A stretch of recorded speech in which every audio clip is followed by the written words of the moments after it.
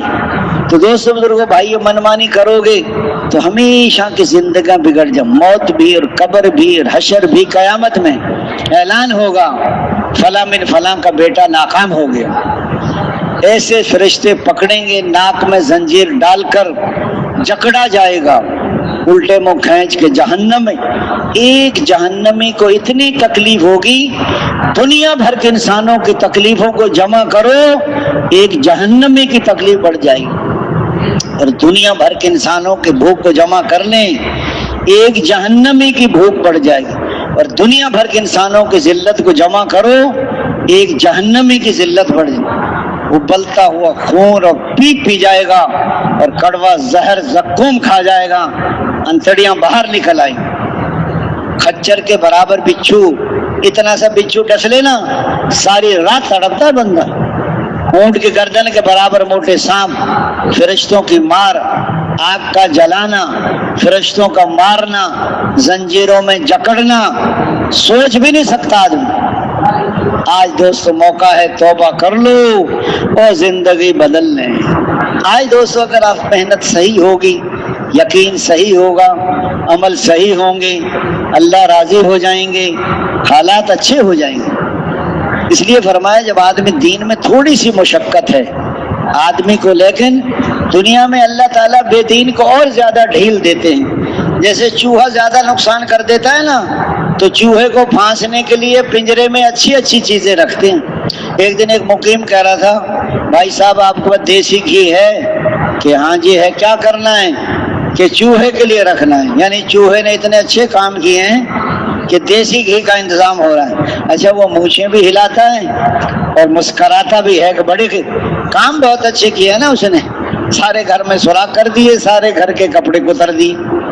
مجھے جب اندر داخل ہوا، دروازہ بند، سارے محلے کے بچے جمع ہو جائیں، چوہا پھنس گیا، آ جاؤ۔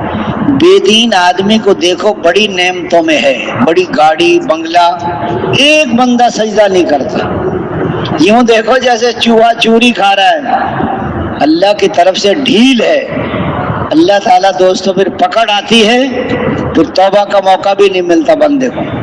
آج موقع ہے، زندگی بدل لو، توبہ کر لو، یہ مرنے کے بعد کی ہمیشہ کی زندگی بن جائے گی۔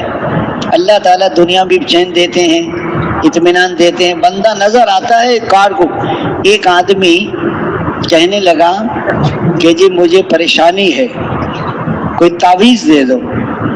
اس نے کہا ایسے بندے کا کرتا لے آؤ جس کو کوئی پریشانی نہ ہو۔ وہ گیا ایک بندے کے پاس، بڑی کار کوٹھی بنگلہ، اس نے کہا کرتا دے دے جی، کرتا چاہیے۔ سنے آپ کو تو کوئی پریشانی نہیں ہے آپ کے پاس؟ اس نے اپنی جو پریشانیاں بتائی نا، وہ تو کہا بھائی یہ تو ہم سے بھی زیادہ پریشان ہے۔ پھر کسی اور کے پاس گیا، کا بڑا کار کوٹھی بنگلہ، اس نے کہا جی کرتا چاہیے، کسی بزرگ نے کہا ہے۔ اس نے سنائی پریشانی، اس نے کہا بھائی یہ بھی کام کا نہیں۔ اس نے کہا جی جس سے پوچھیں لگتا تو ایسا بڑا مزے میں ہے، لیکن اندر میں تو پریشان ہے۔ اس نے کہا اچھا فلاں بندے کے پاس جاؤ، وہ بیٹھا ہے مسجد میں، اس سے کرتا لے آؤ۔ وہ گئے، آپ سنائے، اس نے کہا جی بڑے چین میں ہیں، سارے دن اللہ ہی اللہ کرتے ہیں، کوئی غم نہیں ہے۔ اس نے کہا کرتا چاہیے، اس نے کہا میرے پاس کرتا ہے ہی نہیں، ایک چادر اوپر ہے ایک نیچے۔ اس نے وہ مزے کر رہا ہے، کرتا ہی نہیں ہے۔ یہ جو نظر آتا ہے نا دنیا میں آپ کو چیزیں، دین کے بغیر چین مل نہیں سکتا۔ یہ ظاہر میں لگتا ہے زندگی بنی ہوئی ہے اور اندر میں بگڑی ہوئی ہے۔ اس لیے فرمایا جب دین پر دنیا بھی بنے گی، موت آئے گی تو 5 فرشتہ اے پاک جسم کی پاک روح نکل اللہ کے حکم سے، اللہ تجھ سے راضی، زندگی گزارو رمضان کی طرح، تو موت آئے گی عید کے چاند کی طرح۔